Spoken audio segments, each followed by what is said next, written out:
Okay, hello. I am finally getting this together. I opened this first like over I think 2 weeks ago, and I'm finally getting this video finished.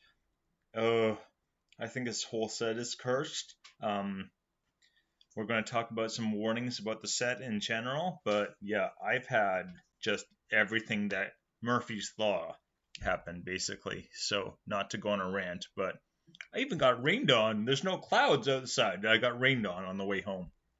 Oh boy. Anyway, so if you are thinking about buying this product, it has fewer cards than normal. I think that is one thing I knew originally and I forgot, and then I ordered this. I didn't order it because it only had 5 cards per pack. Separate boosters usually have 12, and then draft boosters have 15. So actual playable cards, I mean. They do have the like token or advertisement card, but we're not going to count that. I think this was a very questionable choice from Wizards. It's something a lot of products could not do. Like if you one day bought a Kit Kat and it looked completely normal, then when you opened it up, it was like only one instead of 4 Kit Kats. You'd be like, yeah, that's kind of not okay. And I feel like that's kind of what happened here. I hope they haven't repeated this, so I hope they don't repeat it in the future. Even if it had some kind of extra value, like if they did a Commander Masters type of thing where the set had more value in it, that'd be one thing. But this is like a normal set, actually maybe slightly below normal, and it only has 5 cards per pack. So like the value and everything is not there.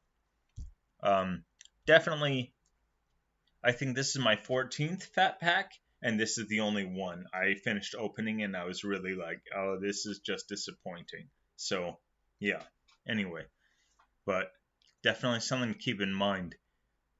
I don't recommend getting this. All right, so let's get to the fat pack opening now. Oh no.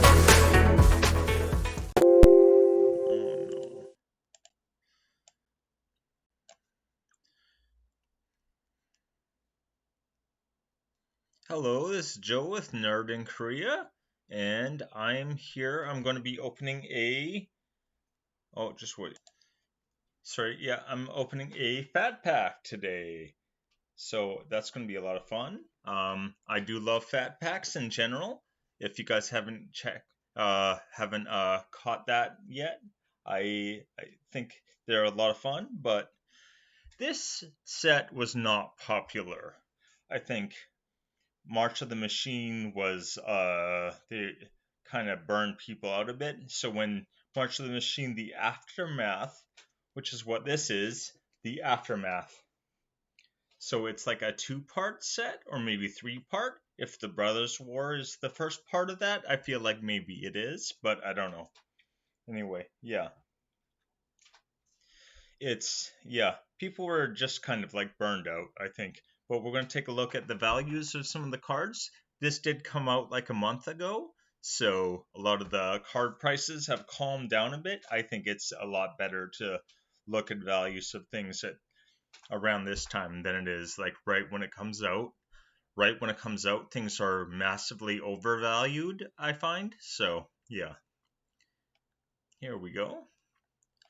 Now, another thing, the prices listed are massively different on like the Korean website and this. I'm using MTG Goldfish. On here, the number one is 21 or almost $22 US, and that's Nissa Resurgent, which is a very nice card.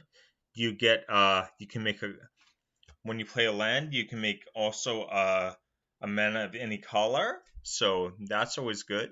And if it's the second time, so if you play 2 lands And with landfall decks, you probably will.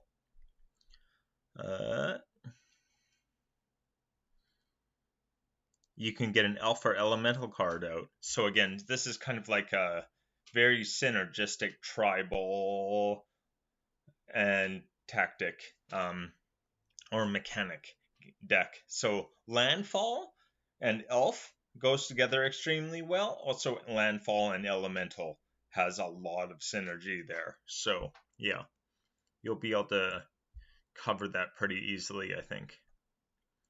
Next up, all the way down at 1560 US, so that's a big drop from the number 2 card, is Calyx. So when if you cast an enchantment, you can put a +1/+1 on a creature.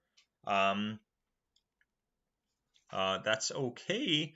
I still think that's not even worth 1560. Like, I don't know. And you can make token copies if enchanted creatures attacks and actually deal damage to another player. So yeah, that is better, definitely. Karn Legacy Reforged. Okay, now this is one. I have a Saheeli deck. That would be crazy good in my deck. The main thing I want to talk about the second ability first. Add a colorless for every artifact you control. Saheeli, the Planeswalker commander, does almost the same thing. You can only use it on one spell, but like, yeah, if you're going for a kill spell or something like Comet Storm, if you're going to use that, it's gonna like wipe the board, or take out an opponent probably. So yeah, its power and toughness are equal to the mana value of artifacts you control, or the highest mana value. So if you only have him, he's a 5/5. And if you've got something more expensive, hopefully you do, you get a lot more out of it. Again, I'm pretty sure the highest value I have in my artifact deck is 10. So he would be a 10/10.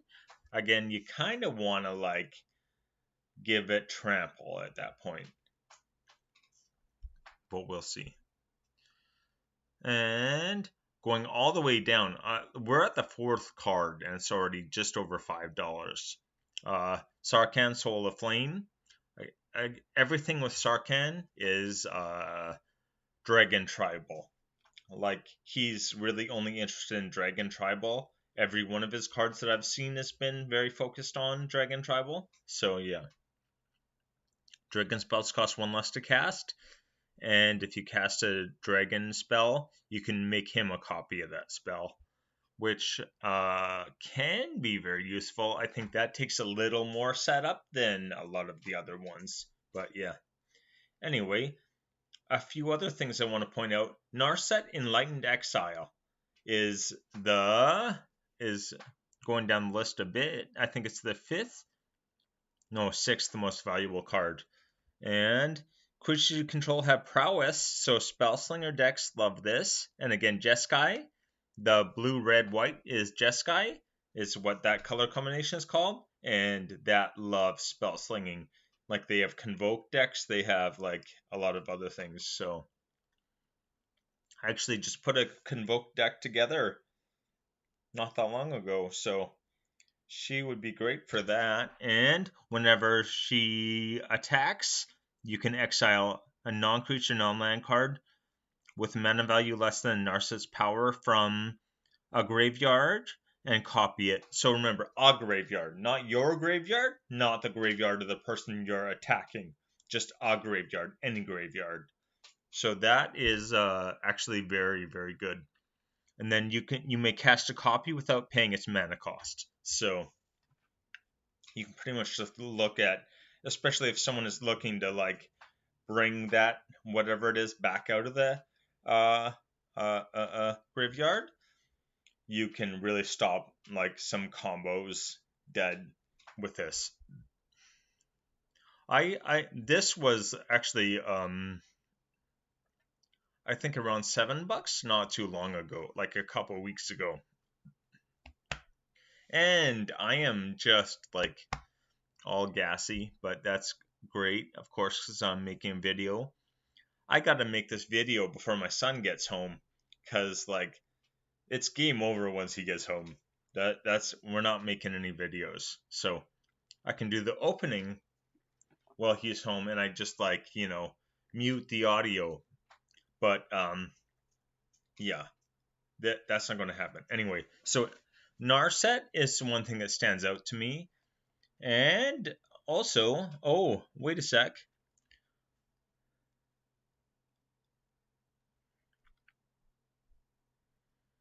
Okay, that's not bad. Just get some lands with Open the Way. Oh, and it's just X land cards. So if you pay for, again, usually this is probably very much a commander card because you can only X can only be the great can't be greater than the number of players in the game. So if you have 4 players in the game, you can cast this for 6, 4 and 2 green, and then get 4 lands. Also, any lands, not basic lands, which is something that you always have to look out for on these cards. So I think that's actually quite good. I would like to have that card. And oh, I like this card also, and I'm just like looking at things randomly now. What I actually wanted to point out, filter out. Return all non-land, non-creature permanents to their owner's hand. So if you are playing against someone who has an artifact deck, like my Saheeli deck I said before, if someone plays this, it's game over for me, basically. Same if someone has an enchantment deck. That's just like, yeah, that's game over for them almost, I think. I'm surprised this is only 40 cents. I think this is a very good card. This is definitely undervalued, just what I would say.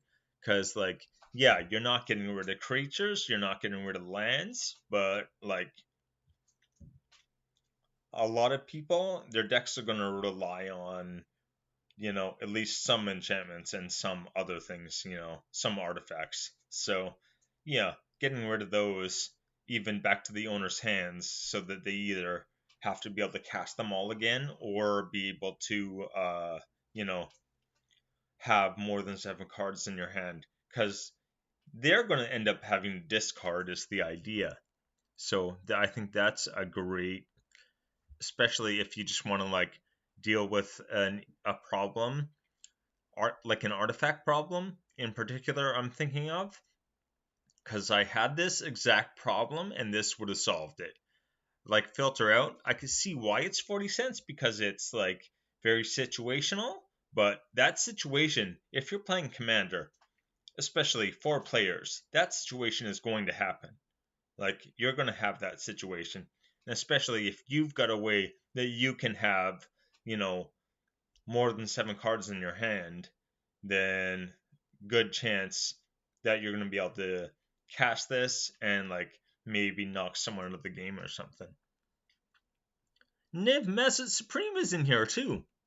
I quite like this one. Flying protection from monocolored, and this is a WUBRG commander. And WUBRG, of course, is all the colors, is what I mean by WUBRG. And each instant or sorcery card in your graveyard that's exactly 2 colors has Jumpstart. You may cast that card from your graveyard by discarding a card in addition to paying its other costs. So, what I would do with this is do like a Madness deck. Madness cards, you discard them, and instead of them just disappearing to the graveyard, you get to cast them, often for cheaper. So, yeah. If you're using this to cast spells twice instead of once, and then also you're discarding Madness cards, you're going to just keep getting value out of that. So I think he would be a very interesting build. So if I get Niv Mizzet out of this, I think that is one of the commanders I would build. Anyway, well, so, and yeah, I want to also look at my camera is going to go off here, so sorry about that, but it's not staying on top. I don't know why it does that. And the Korean shop, the values are, I'm sure it's like special art or something that I'm not understanding, but yeah. Yeah, this is, yeah, definitely. Obnixilis Captive Kingpin is at $75 for the regular and the foil, which is kind of weird, I think. Nissa is 45,000 won, and $40 for the foil is cheaper. So that also seems very strange, but okay. And yeah, these are all the special art ones. And Sarkon is $45. Again, 45,000 won. So when I say $45, 75,000 won is just over $55 US. And let's see, 45,000 won is just over $33 US. So yeah, the values listed here are vastly different. Even, yeah, Nissa is 21 US, and here it's listed as 35,000 Korean won. So 35,000, let's see, it's just over 25. So yeah, that is consistent. 2589 is at 2597, but yeah. And these are different somehow. Okay, it has black there. I'm sure there's a term for this that I don't know, but yeah, okay.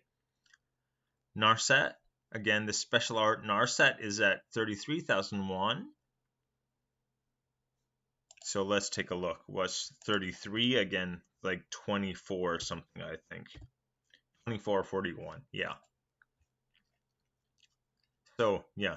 Values, again, Tyvar is another one here. These are all tribal commanders. Tyvar is all about elves. So whenever one or more elves you control attack, they gain Death Touch until end of turn, which is a very good ability.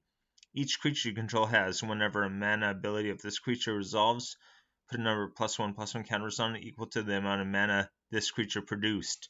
So yeah, one thing elves do like to do is create mana. They've got a lot of mana dorks, right? So yeah, they will be able to use this and hopefully produce a lot. I'm spacing on what it's called right now, but there's a mana dork, elf mana dork that makes 3. I think it's a druid, like elf druid or something, that makes 3 green. So this would get +3/+3 every turn with him on the battlefield. Also, Golgari, black green, is a very strong color combination. So yeah, I actually want to do a video on some of those color combinations soon. I like Jeskai. Again, that's the blue, red, white ones, but Jeskai is kind of like different strategies. Training Grounds. Activated abilities of creatures you control cost 2 less to activate. This effect can't reduce the mana in that cost less than 1 mana. Again, Training Grounds is at $23 for the special art one. So, or 23,000 won. So probably like $16. Let's see. $17. Oh, that's very, very depressing. I first moved to Korea about 16 years ago, and like it was so much better. The exchange rate was about 1,000 won to $1. So, my first paycheck, I think I got like 2.7 million Korean won, which was like $22,700 US. So it was much better. But anyway, yeah. Anyway, all right, yeah. Let's see this 5-year. Yeah, as you can see, just getting worse and worse. But anyway, yeah. We're here to talk about Magic, really. Yeah. So anyway, Karn Legacy Reforged. Yeah, all right. And Okay, well, we will get into the opening now, and then I'll do a little summary at the end. All right, take it easy and see you in the opening.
There was once a day that I would pray for you. I'd go and misbehave just so you'd notice too. Sneaking looks up and down from across the room.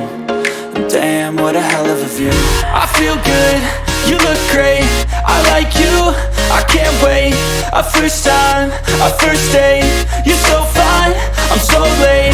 You sip wine, I drink straight. Don't waste time to my place. I feel my heart erase. So catch me if I fall.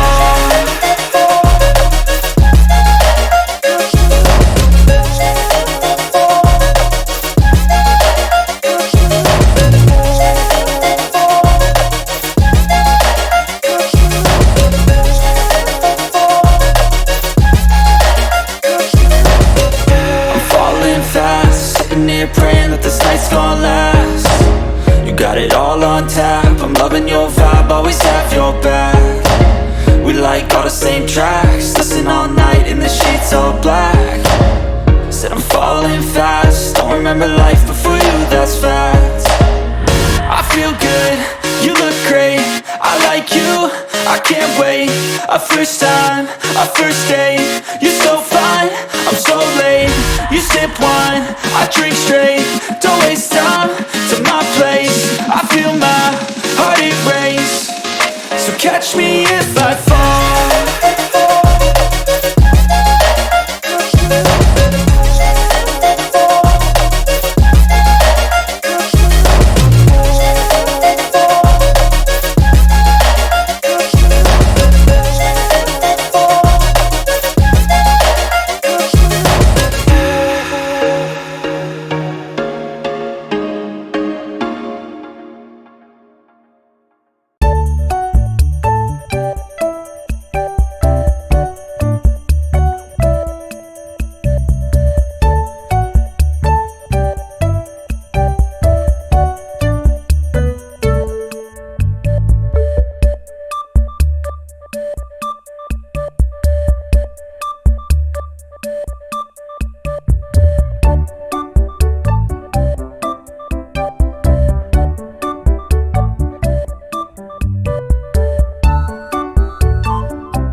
All right, so let's begin the review here. So we're going to look at support for legendary creatures on the Goldforge Thropteryx. Goldforge Thropteryx. Oh boy. Flying and lifelink is nice. Legendary creatures you control have Ward 2. So Ward 2, I think, is something that is underrated. Obviously, just hexproof would be better, but hey, Ward 2. Especially in Commander. Your Commander is going to be a legendary permanent of some type, whether it's a Planeswalker or a creature, or you also have like a Planeswalker and a background enchantment. It is going to be legendary. So having Ward 2 on them can be very useful. Also, you can build your whole deck around legendary, which is something that they actually have a commander for now. Harness Snubhorn. Returns artifacts and enchantments directly to the battlefield. That's a very strong ability. The downside here is that it requires some kind of evasion, right? So a 2/5 with Vigilance is not bad. For 4 mana is, it's not great, it's not bad. But this ability to return artifacts and enchantments to the battlefield, straight to the battlefield, not to your hand, is actually very good. But yeah, I don't know. It needs something like, if this even had Menace on it, I feel like that would go a long way. But you gotta give it like flying or Menace or some kind of evasion to make it worthwhile. Blot Out. So first of all, this is Exile. Okay, taking out the highest mana value is definitely going to hurt. So you get to choose an opponent. So that's one important thing. You are not targeting the creature or planeswalker. You're targeting the opponent. And the opponent has to exile whatever is the highest mana value among its planeswalkers and creatures.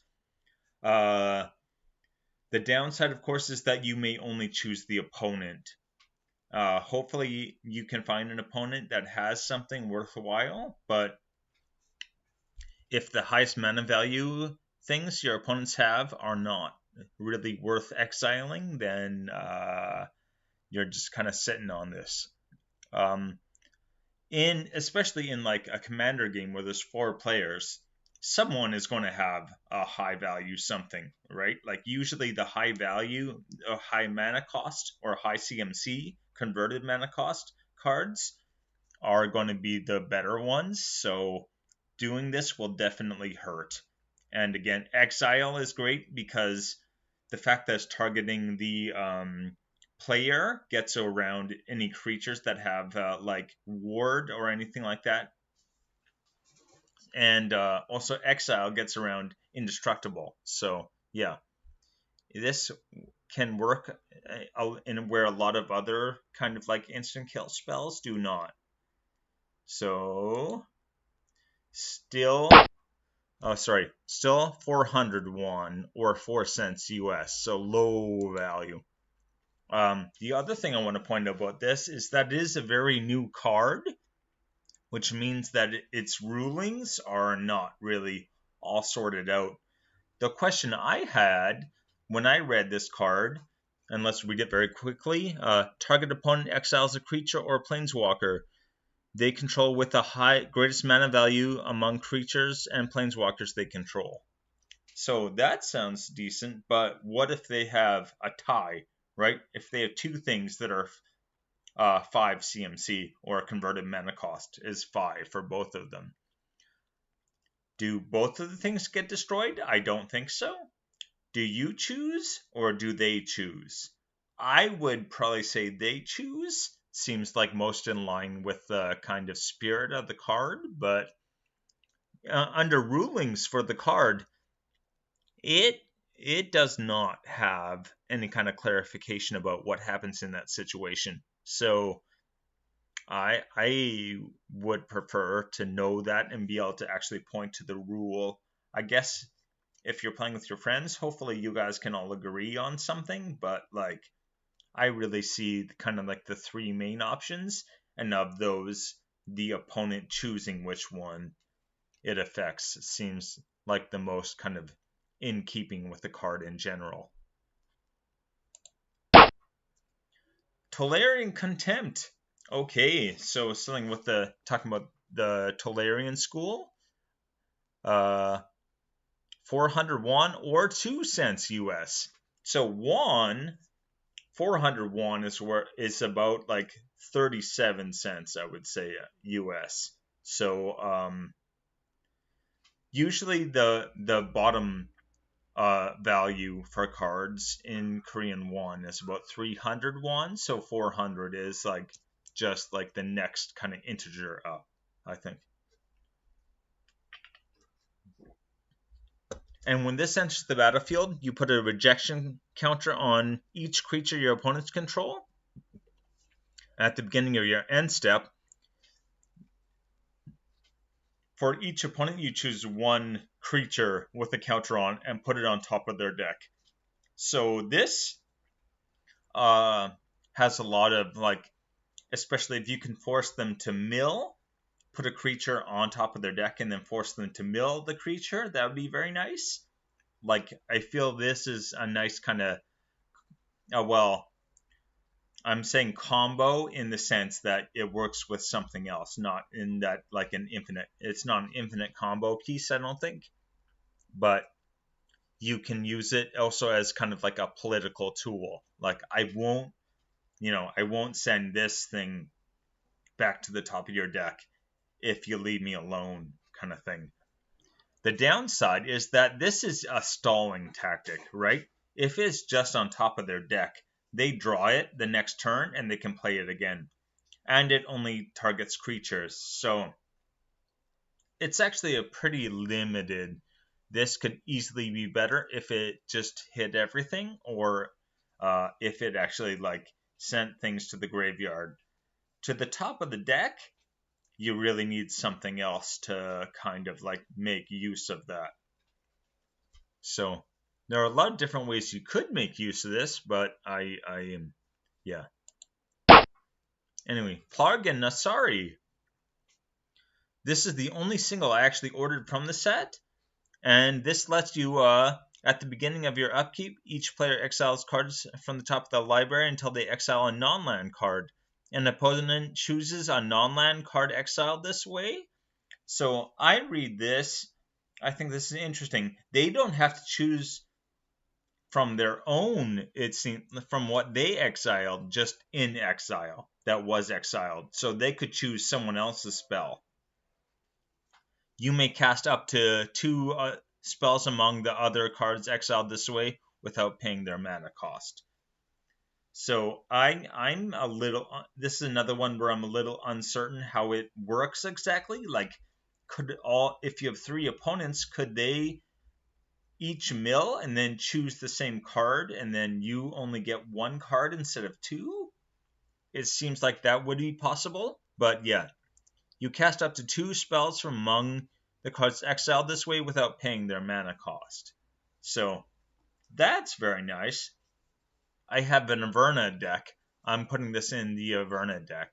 So that's kind of like a... what is it called now? And I'm spacing, of course. Yeah. Anyway, casting spells for free, basically deck. And it can do a lot of damage if spells are cast from exile. So they can auto do damage. So that's a nice little bonus there. Nashi Moon's Legacy. Okay, we're getting into kind of the more commander-centric cards, I think, here. So they do have a fairly decent amount of cards that are clearly designed as commanders, I think. And so this is Menace Ward 1. So again, some evasion and ward. That's not a big deal, but it's nice to have, I guess. Whenever Nashi Moon's Legacy attacks, exile up to 1 target legendary or rat creature card from your graveyard and copy it. You may cast the copy, and you still have to pay for it. It's not cast the copy for free. For free. This is a flexible commander. since it's rats and legendary. So again, some of that legendary support. A very strong color identity. Black green is Golgari, it's called. That's probably my favorite overall combination. And adding blue as well is always nice. You can get some counter spells in there. Downside, exiling from your graveyard prevents some other strategies. So, especially with having black and green, one of the major strategies is just, oh good, someone is... Anyway, someone's like doing some kind of mowing outside. Hopefully that doesn't come through on here. But anyway, black and green, a lot of what they do is graveyards, like taking things out of the graveyard. So if you're exiling things from the graveyard, you can't really have access to this strategy. So I feel like what this commander does kind of works against part of its color scheme. So it's very weird. Like, basically, if you exile something from your graveyard, you get to use it one more time. Whereas if you just keep bringing it back, you could potentially keep using it. Also, having to pay for it, I think, is a major downside, which black can often avoid. So, this is 12 cents US or 500 won. I would definitely not build this commander, but maybe some people find this, interesting. Tazri, Stalwart Survivor. I think this is a much better card overall. It is also 501 or 12 cents. Okay, and just wait. Okay, there we go. I shut the window, so hopefully that's better. I swear they are only doing stuff outside when I'm recording videos. It's like yesterday I was making a video and some kid was just standing outside my window screaming randomly a whole bunch. And it's like, yeah, I'm making a video for my university students. Could you not do that? Because it sounds like there's some kid screaming in my apartment, and that's just a scary whole thing. Anyway, getting back to it. This is an interesting commander. There is not a lot of support for activated ability commanders. There are cards that play off of things having activated abilities. I think particularly in Gruul, at least from what I can think of. Gruul, again, being red-green. And so very flexible due to WUBRG color identity. Again, WUBRG means all 5 colors. So white, blue, anyway, the U is for blue, and then the BE is for black, I think, and then red, green. I guess I'm a little confused by that. Anyway, there's probably no E in it. Anyway, having all 5 colors really means you can put anything in this deck and make it into anything. Being able to tap creatures for mana to only spend on activated abilities, that's still very strong. You can easily get the kind of, colors of mana you need to do all kinds of shenanigans. This also works on other people's turns, remember. So a lot of activated abilities you don't have to do on your turn. So it gives you something where you might be able to pose a threat during other people's turns very easily. So that might get them to kind of leave you alone more. The downside, extra mana is conditioned on activated abilities. Board wipes hurt twice as much. So yeah, this commander, if you get a board wipe, which is very common in Commander, you're losing essentially a mana source and a bunch of activated abilities. Well, and the creatures, so maybe 3 times as much even. So that's not great. And then its activated ability, mill 5 cards, put all creature cards with activated abilities that aren't mana abilities from among the milled cards into your hand. This, I think, synergizes very well together. Her first ability and second ability work together very nicely. And I always love a WUBRG commander because it's just so many options. Tyvar the Bellicose. This is kind of the only really good card I think I got out of this. Probably the best card I pulled. A solid commander for Elf Typal. Again, apparently they were calling it Typal and because it's creature type, and now they want to change it again. It's like, I'll call it whatever. I don't really care. I think tribal did have a connotation that wasn't good. And so, yeah, changing it to Typal because creature type. Yeah, sure. Why not? And now they're wanting to change it. What is it again? I can't even remember. I can't remember that many different names for the same thing.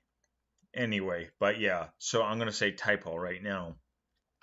Death Touch is a very strong ability, and elves can often make creature tokens. So you make an elf that can make a token, and then the token gets Death Touch from this, especially if the token has Reach. Reach, Death Touch, great combination. Just flying is like out of the question. It's enough to get a lot of like flyer decks to just like back off because they don't want, they don't know who you're going to kill, so they'll probably just go for someone else, assuming there are other players to attack. But still, overall, fairly low value, especially for it being like the highest value card I got from a fat pack is under $2 US. That's meh. Yeah, overall fairly low value and fewer cards. That is a very bad combination. This is the 14th fat pack I have gotten. This is the only one I am really not happy with. As I said at the beginning, this is, kind of an aberration, I think. Wilds of Eldraine was much better at least. Hopefully Wizards does not do this again. I think it undercuts their brand. And that's really, I think, something they have to start taking into consideration. Like, this does not give people confidence in your brand. If they're like, I don't even know what I'm buying when I get this product, it could be, they might just randomly decide, oh, now this is a whole different thing. They haven't done it again yet, at least. I guess we've only had like, what, 2 more sets come out since this?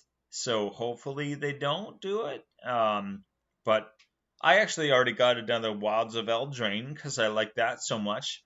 So I'll be doing a Wilds of Eldraine 2 very shortly. Anyway.